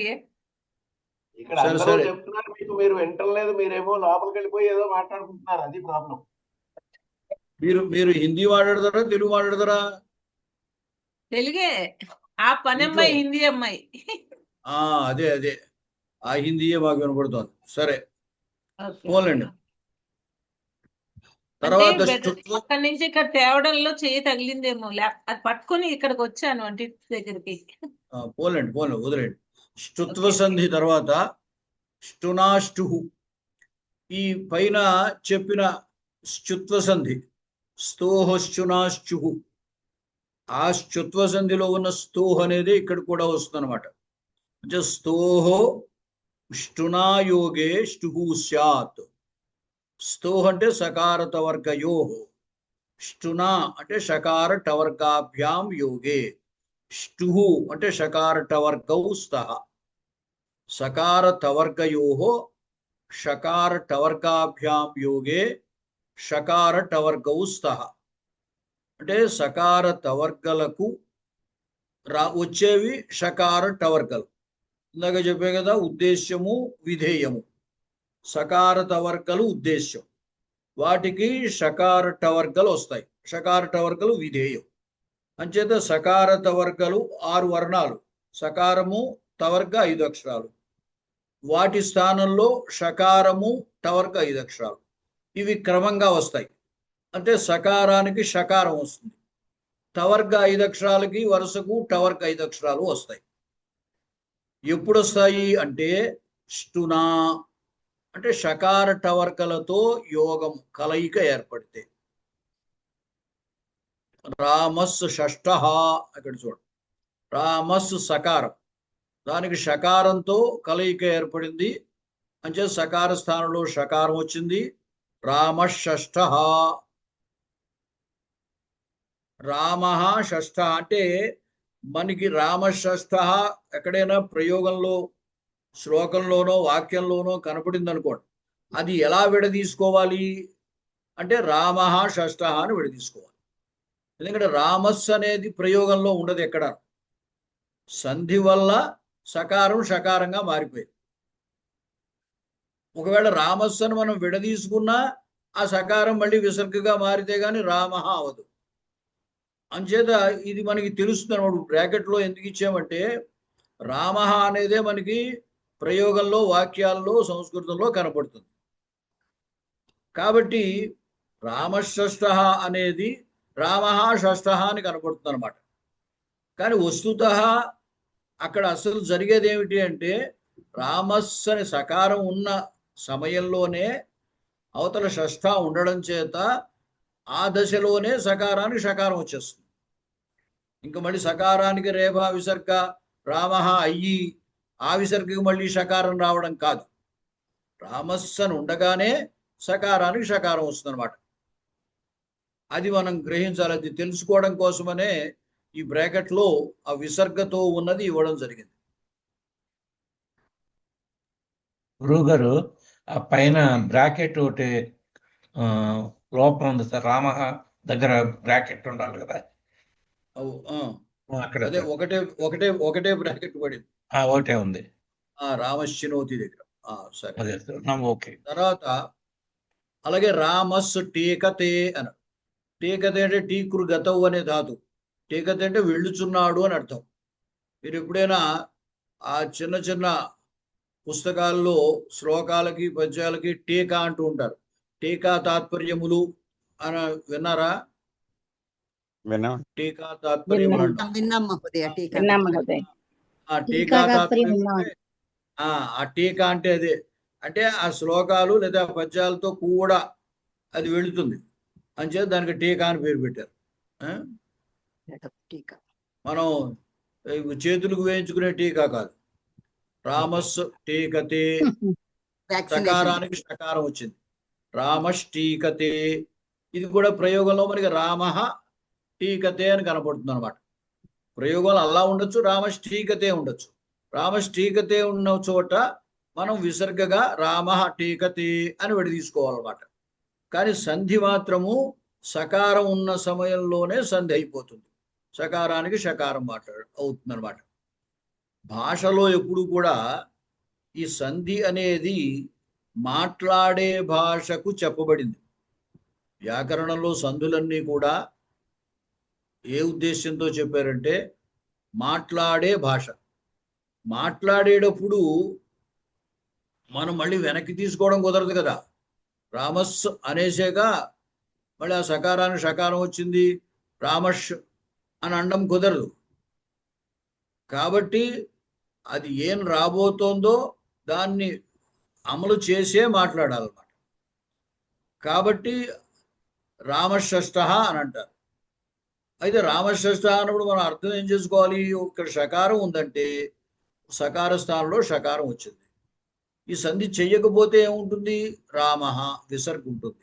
ఎందువల్లంటే రామ అనే దాని మీద ప్రథమా ఏకవచనం సుప్రత్యయం చేస్తాం. మీరు రామశబ్దం చదువుకున్నారు కదా, అలాగే విభక్తులు చదువుకున్నారు కదా. అందుచేత ఆ విసర్గ, ఆ సుప్రత్యయ స్థానంలో ఆ విసర్గ ఉంది అని అవగాహన చేసుకోవాలి. తర్వాత పేష్ట, ఈ ఉదాహరణ చూడండి, మీకు ఆ యోగే అని చెప్పడానికి కారణం ఏమిటో తెలుస్తుంది. పేషుత, ఇక్కడ తా అనేది తవర్గాక్షరం ప్రత్యయం, దానికి వెనకాల షకారం ఉంది పేష్ అనేది. ఈ పేష్ అనేది ధాతువులో షకారం. ఇప్పుడు ఈ తకారానికి షకారం పరంగా లేదు, పూర్వమునందు ఉంది. పూర్వమునందున్న యోగము కలయిక ఉంది కాబట్టి తకారానికి టకారం వచ్చింది, పేష్ట అని. ఇక్కడ పైన రామస్సు టేకతే అన్నట్టుగా ఇక్కడ పేసు సకారము అవతల టకారము విడదీయకూడదు. ఎలా విడదీయకూడదు ఒకసారి ఇక్కడ చూపించడం మీకు. కూడని చెబుతాను.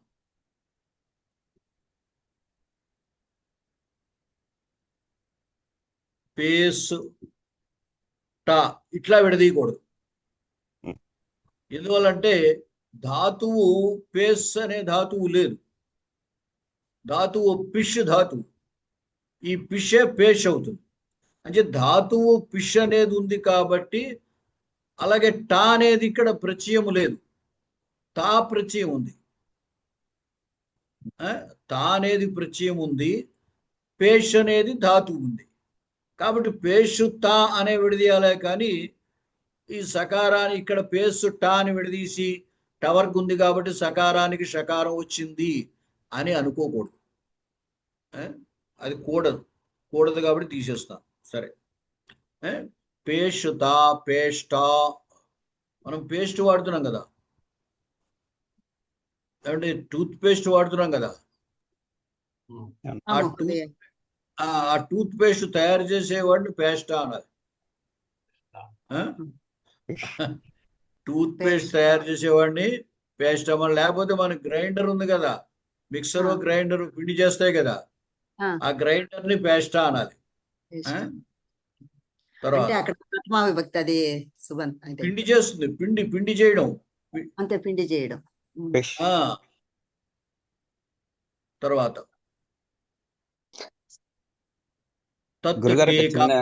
ఒక సందేహం పిష్టము అనే మాట వినుంటారు కదా, పిష్టము అని. పిష్ ధాతువు. ఆ పిష్టం పిండి చేయబడింది ఏదైతే ఉందో దాన్ని పిష్టం అంటాం. పిండి చేసేవాడిని పేస్టా అంటారు. కర్త అంటే చేసేవాడు కర్త కదా. ఈ తా అనేది తృచి ప్రత్యయం. ఆ తృచి ప్రత్యయం అరుకారాంత శబ్దాలు. ఇప్పుడు ధాతారు ధాతారహ, అలాగే పేష్టారు పేష్టారహ అవుతుంది అనమాట.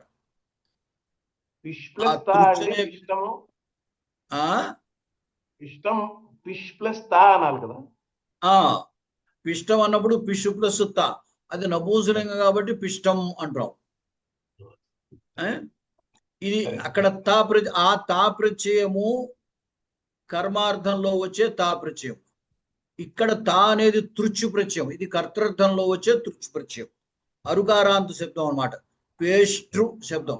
ఇప్పుడు ధాతృ, భర్తృ, గంతృ, హంతృ, ఈ త్రు అనేది కర్తృర్థంలో, అది చేసేవాడు అని అర్థం. కర్త అంటే చేసేవాడు, గంత అంటే వెళ్ళేవాడు, అలాగే పేష్ట అంటే పిండి చేసేవాడు అని అర్థం. సరే, తత్ టీకా, తత్తు తకారము అవతల టవర్గతో యోగం ఉంది, టవర్గ స్థానంలో టవర్గ టకారం వచ్చింది, తట్టీకా. చక్రిన్ ఢౌకసే, ఇక్కడ చక్రిన్ నకారం, అవతల ఢౌకసే ఢకారం. వరుస యథాసంఖ్యంగా కదా, అందువల్ల టవర్గ పంచమాక్షరం నకారం, దానికి టవర్గ పంచమాక్షరం నకారం వస్తుంది. అంటే చక్రిన్ ఢౌకసే అవుతుంది. అంటే ఉదాహరణ ఇవ్వడం కోసం అది ప్రయోగించారు. డౌకృగతి, అది కూడా ధాతువు కూడా వెళ్ళడము అని అర్థం. చక్రిన్ సంబోధన, చక్రం కలవాడు చక్రి. అక్కడ ఇన్ అనే ప్రత్యయం వచ్చేది చక్రిన్ అంటే ఓ చక్రం కలవాడు ఓ విష్ణువా అని అర్థం అనమాట. అంతే గుణిన్నే. గురుగారు ఇక్కడ చిన్న సందేహం అండి. ఇక్కడ మనకి సూత్రంలో స్టుహు అన్నాడు అంతే సూత్రం. అక్కడ మరి అంటే స్తోహ్ అనేది వెనకాల, స్తోహ్ అనే సూత్రం వెనకాల ఉంది కదా, అనువర్తి అండి ఇక్కడ. ఆ సూత్రం నుంచి ఇక్కడికి స్తోహ్ అనేది తీసుకొస్తారు. అక్కడి నుంచి ఇది అనువర్తి అవుతుందండి ఇక్కడికి స్తోహం. అంతే అనువృత్తి అని అంటారు. అక్కడ మీకు పాణినీయ సూత్రము యొక్క నెంబర్ వేసి ఉంటే మీకు తెలిసిపోతుంది. అక్కడ 8:4:40 స్తోహశ్చునాశ్చు, ఇదేమో 41. అది పాణిని గారి సూత్ర రచనా విధానములో ఏమిటంటే, ఇప్పుడు ఇందాక చెప్పానే ఉద్దేశ్యము, విధేయము, నిమిత్తము. ఉద్దేశ్యము మారకపోతే ఆ వెనక సూత్రం నుంచి ఆ ఉద్దేశ్యాన్ని తెచ్చుకుంటారు. అలాగే నిమిత్తము మారకపోతే ఆ నిమిత్తం కూడా వెనకాల నుంచి తెస్తారు. అలాగే విధేయం మారకపోతే ఆ విధేయం కూడా వెనకాలదే వస్తుంది. ఇక్కడ ఏమిటి, ఉద్దేశ్యం మారలేదు. అక్కడ స్తోహే, ఇక్కడ సకార తవర్గలకే చెబుతున్నాడు. అంటే సకార తవర్గలకే చెప్పాలి కాబట్టి ఆ పైన ఉన్న ఉద్దేశాన్నే ఇక్కడికి తీసుకొచ్చారు. అయితే విధేయము నిమిత్తము మారిపోయాయి. అక్కడమో షకార చవర్గలు విధేయం, ఇక్కడ షకార టవర్గలు విధేయం. కాబట్టి విధేయం మారింది కాబట్టి కొత్త అక్కడ స్టునాష్టుహు అని రాశారు. అవి మారకపోతే కొత్త సూత్రం రాయవలసిన పని లేదు కదా. అది ష్టుత్వ సంధి, ఇది ష్టుత్వ సంధి. అక్కడ షకార చవర్గలు వస్తాయి, ఇక్కడ షకార టవర్గలు వస్తాయి. అంచేత విధేయము నిమిత్తము చెప్పారు. ఉద్దేశ్యం మారలేదు కాబట్టి పైనుంచి ఉద్దేశాన్ని తీసుకొచ్చారు. చెప్పండి ఏమిటి మహోదయ? ఇష్ట అంటే అది ఈష్ ధాతువుతో ఎక్కడ ఇష్టం ఉంది, ఎక్కడుంది? నేను అడుగుతున్నా మహోదయ. ఇష్ ధాతు, ఇష్ ధాతు మీద తా అని ప్రత్యయం, ఇదే ష్టుత్వ సంధి. అదే అవుతుంది కదా మహోదయ. ఊరికి నాకు అలా అడుగుతున్నా మహోదయ. అంతే. ఇష ఇచ్ఛాయాం, ఇష్ అనే ధాతుకి ఇచ్చ కోరిక అని అర్థం. మంచిది. ఇష్యుత ఇష్ట, నాకు ఇష్టమైనది, నాతో కోరబడినది అని అర్థం. కర్మార్థం, కోరబడినది అని అర్థం. సరే. అలాగే విసర్గ సంధి, విసర్జనీయస్య సహా, ఖరి విసర్జనీయస్య సహా స్యాత్. ఖర్ అంటే మీకు మొదట్లో మాహేశ్వర సూత్రములు 14 చెప్పాం కదా. దాంట్లో ఖ, ఖ, ఫ, ఛ, ఠ, థ, చట, త, కప, శశస, వీటిని ఖర్రులు అంటారు. ఆ సూత్రములు వరుస చదివితే ఖ, ఫ, ఛ, ఠ, థ, చట, తౌ, కపై, శశసర్ అని ఉంటుంది. ఆ శశసర్లో రేభ. ఈ 11, 12, 13 3 సూత్రాలు కదా మహోదయ. కపచటతాలో ఖ, ఖకారం దగ్గర నుండి ఆ రేభ వరకు ఖ, ఫ, ఛ, ఠ, థ, చట, తౌ వర్గ ప్రథమ ద్వితీయాక్షరాలు. అవి ప్రతి వర్గలోనూ మొదటి 2 అక్షరాలు కాక, చ, టాఠ, తాథ, పాప. అవి వర్గ ప్రథమ ద్వితీయాక్షరాలు. తర్వాత శేషస, వీటిని ఖర్ అని అంటారు. వీటిని కఠిన హల్లులు అని కూడా అంటారు, లేదా శ్వాసములు అని కూడా అనొచ్చు. హల్లుల్ని శ్వాసములు, నాదములు అని విభాగం చేస్తారు.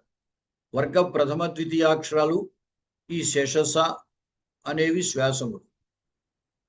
వర్గంలో ఉన్న తృతీయ, చతుర్థ, పంచమాక్షరాలు ఎరలవహ అనేవి నాదములు. సరే, ఇప్పుడు ఇందుకే ఏమిటంటే ఇక్కడ ఈ విసర్గకు కర్రు పరంగా ఉంటే సకారం వస్తుంది అని చెప్పారు. అయితే దాంట్లో యాక్చువల్గా ఎక్కడ వస్తుందో కింద వివరణ ఇచ్చాను చూడండి. విసర్గస్య త థ సవర్ణేషు త థ స త థ స 3 వర్ణాలు. ఆ వర్ణములు పరంగా ఉన్నప్పుడే విసర్గకు సకారం వస్తుంది. మిగతా చోట్ల ఇంకోటి ఏవో వచ్చేస్తాయి. అందుమూలాన్ని మిగిలినవే ఇక్కడ చెప్పామన్నమాట. తా థ స అనే ఆ 3 వర్ణాలు పరంగా ఉంటే విసర్గ స్థానంలో సకారం వస్తూ ఉంటుంది. విష్ణు త్రాత, విష్ణు త్రాత. ఈ విష్ణు అనే విసర్గ అవతల త్రాతాలో తకారం ఉంది. అందువల్ల విసర్గకి సకారం వచ్చి విష్ణుస్త్రాత. త్రాత అంటే రక్షించువాడు. యశః తనోతి, యశః విసర్గ, దానికి తకారం పరంగా ఉంది. యశస్తనోతి. అలాగే మనః తాప, విసర్గకు సకారం మనస్తాప. ముని తపస్వి, విసర్గకు తకారం మునిస్తపస్వి. తపః సరతి, ఇక్కడ సకారం పరంగా ఉంది, విసర్గ స్థానంలో సకారం తపస్సరతి. కవేః సంసారః, విసర్గ దానికి సకారం పరంగా ఉంది, సకారం వచ్చింది కవే సంసారః. అలాగే వచః సారః, విసర్గకు సకారం వచస్సారః. తకారము థకారము. ఈ థకారం మనకి థకారంతో ప్రారంభమయ్యే పదాలేమి లేవు. థకారంతో ప్రారంభమయ్యే పదాలు ఏమీ లేవు.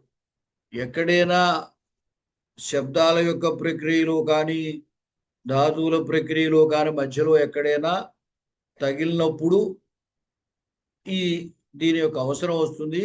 సాధారణంగా విసర్గ తర్వాత అలా థకారం రావటం ఎక్కడ ఉండదు. ఎందుకంటే ఆల్రెడీ అక్కడే సకారం ఉంటుంది. అందువల్ల కొత్తగా విసర్గకి సకారం రావడం అనేది మనకి ఎక్కడ ప్రాక్టీస్లో ప్రయోగాల్లో ఎక్కడ ఉండదు. అందుచేత దానికి ఏమో ఉదాహరణ లేదనమాట. మనకి ఎక్కువ తకారము పైన సకారం, తకార సకారాలు కనపడతాయి. అవి పరంగా ఉన్నప్పుడు విసర్గ స్థానంలో సకారం వస్తుందన్నమాట. సరే, గురుజీ, ఇక్కడతో గురుగారు ముగిద్దాం ఇవాళ పాఠం. చెప్పండి గురుగారు. ఒక చిన్న సందేహం.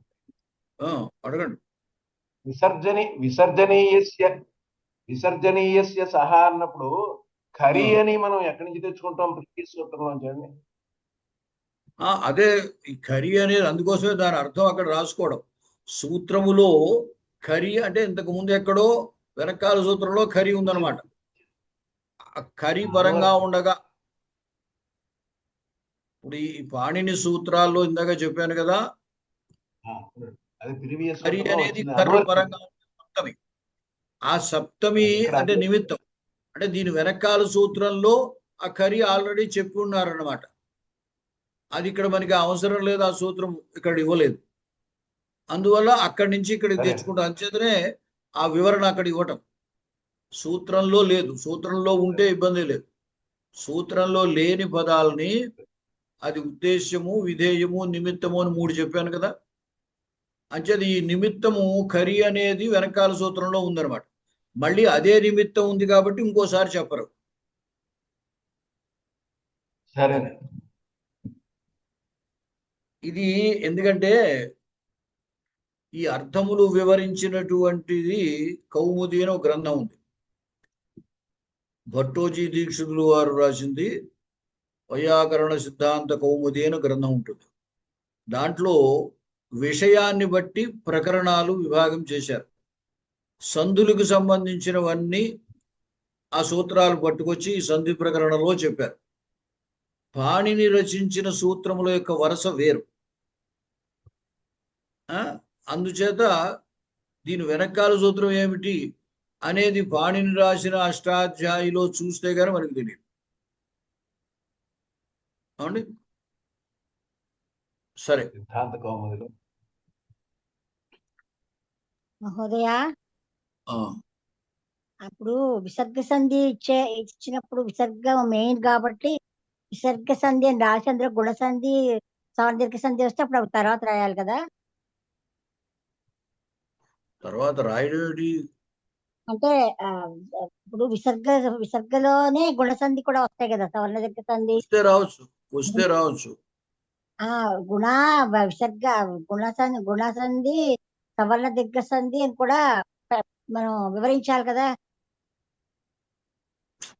విసర్గ సంధిలోనే గుణ సంధి. అలా మీకు విసర్గ సంధి వచ్చిన చోట గుణసంధిలో వీరు సాధారణంగా అక్కడే విసర్గకి ఉకారం వచ్చి అప్పుడు గుణసంధి వస్తుంది, తర్వాత పూర్వరూప సంధి వస్తూ ఉంటుంది. ఒకవేళ పూర్వరూప సంధి రాకపోవచ్చు. ఇప్పుడు మనోరథ అకాలం పరువైనప్పుడు సవర్ణ దీర్ఘ సంధి అని వచ్చింది కదా, వచ్చి ఆ విసర్గ వచ్చి అక్కడ అకాలానికి అకాలం పరువైతే మరి ఆకారం అయినప్పుడు సవర్ణ దీర్ఘ సంధి అయింది కదా. సవర్ణ దీర్ఘ సంధి ఎక్కడ వచ్చింది? అక్కడ సవర్ణ దీర్ఘ సంధి ఎక్కడ వచ్చింది? దాంట్లో సవర్ణ దీర్ఘ సంధి కూడా ఉంది కదా. ఎక్కడ? దేంట్లో?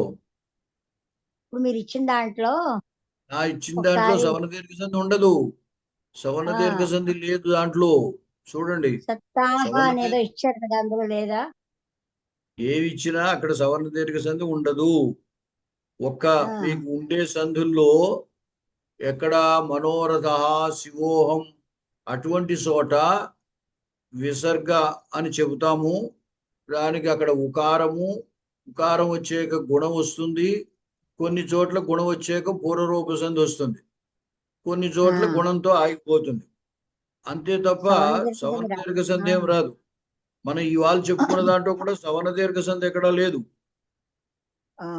అప్పుడు ఏదైనా చూసినట్టు అనిపించింది, ఒకసారి స్క్రీన్ చూడాలి, చూస్తాను. లేదు, ఇప్పుడు ఇవాళ 2 సార్లు రాసినట్టు గుర్తు నాకు. సవర్ణ దీర్ఘ సంధి కూడా శ్లోకాల్లో అట్లో అదే వచ్చినప్పుడు శ్లోకాలు అలా కాదమ్మా. శ్లోకాల్లో ఎక్కడైనా వచ్చింది అంటే అక్కడ ఈ విసర్గ సంధి రాదు. ఇప్పుడు ఇవాళ చూపించిన దాంట్లో ఇగో చూపిస్తున్నాను, మళ్ళీ చూడండి కావస్తే. ఇవాళ చూపించిన దాంట్లో ఎక్కడా విసర్గ సంధి ఉండదు. విసర్గ సంధి చూస్తాను. విసర్గ సంధి ఉండదు. మీకు మెటీరియల్ పంపిస్తాను కదా, మీరు చూసుకోండి. విసర్గ అండర్లైన్ చేసి నెక్స్ట్ వీక్ తీసుకురండి. నెక్స్ట్ వీక్ ఆవిడ అండర్లైన్ చేసి తీసుకురమ్మంటున్నాం. సందేహాలు ఏమైనా ఉంటే నెక్స్ట్ వీక్ అడగండి. సరే, ఇక్కడితో ఇంకా ముగిద్దాము. గ్రూప్ లో